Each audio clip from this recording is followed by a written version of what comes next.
Hello, foster families. We're here today with Jamie Robinson, and she is going to talk to us about the Total Child Workforce program that they have. We want to make sure that you guys have as many resources as possible so that the kids get, all the resource and all the access to everything they need. So, Jamie, take it away. Talk to us about Total Child Workforce. Thank you, Emily. Hi, foster families. So Total Child Workforce, it's a program for youth and young adults ages 18 to 26 to really help them and guide them on their path through education and employment. We started working with different high schools in the community, and we've really expanded to getting referrals from anywhere and even like self-referrals for young adults and the youth that are ready for some sort of education or certification or apprenticeship, but they're not really sure. And so it's been quite a journey in helping these youth figure out what they want to do next. We all often ask them about what kind of lifestyle they want instead of what do they want to be when they grow up. It's really about the lifestyle.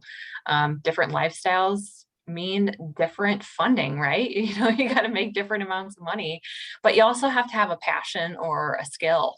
So we help guide youth and young adults to figure out how they can gain that skill. We do that through prepping them for college, helping them with the FAFSA, helping them identify what certifications different programs offer. We help them with mentors. So we do a lot of one-on-one mentoring ourselves and also connecting the youth and young adults with community mentors to make sure that they get a different perspective. We've done a lot of job shadows in our community and with many, many different businesses. And then we are also building those internships. So putting those skills to test. We also offer PAS, which is a class that helps kids really learn what those skills are. We keep it really simple from you have to communicate if you're going to be sick, all the way up to building a resume and doing mock interviews. And we all know the more you do interviews, the better you're going to get at it. So we like to wash, rinse, repeat there and just help them get going on that. We've done a lot of work and we're hoping to continue doing more with our youth in the community. Yeah, that sounds awesome. So you said that you start with like teens. You said you worked in high schools. How long do you work with people? Like what's kind of the top end of your age group?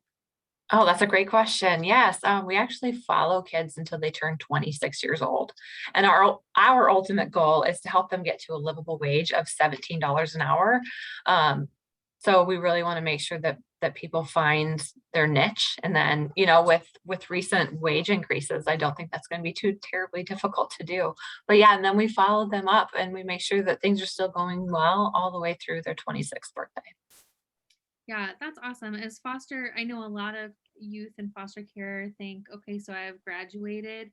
Now what? Where do I turn? Where are my supports? And sometimes that support would be still with that foster family, but it's really great to know that there's other people that want to come alongside in that young adult age range and provide Yeah.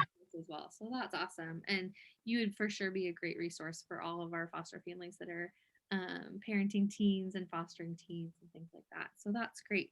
Do you want to talk a little bit about what are some success stories? We want to hear those personal connections. Can you share that a little bit? Absolutely. I think one of my favorite stories is about a young lady, let's call her Linda. She came to us and she had a little baby, I think just under a year old. That she had some DHS stuff going on, and she's like, I don't want to clean hotel rooms anymore. I don't want to do this. So we connected with her and got her into our PAS class, and we started talking about mock interviews and resumes and job shadows, and she just soaked it up, man. She loved all of it. We got her into an internship at Mercy Medical Center here in Cedar Rapids, and she got an on-site mentor there. And eventually, through her time there, she was able to get a full-time position and got her own place. And she is super successful right now. So that's one of my favorite stories, and it just kind of melts your heart. Yeah, for sure. There's just so much joy in seeing somebody really thrive and being able to love what they do. So that's awesome that you guys are a part of that. So as a foster parent, if I'm hearing you, I'm like, this sounds like an awesome program. How do I get involved? What would be the next steps?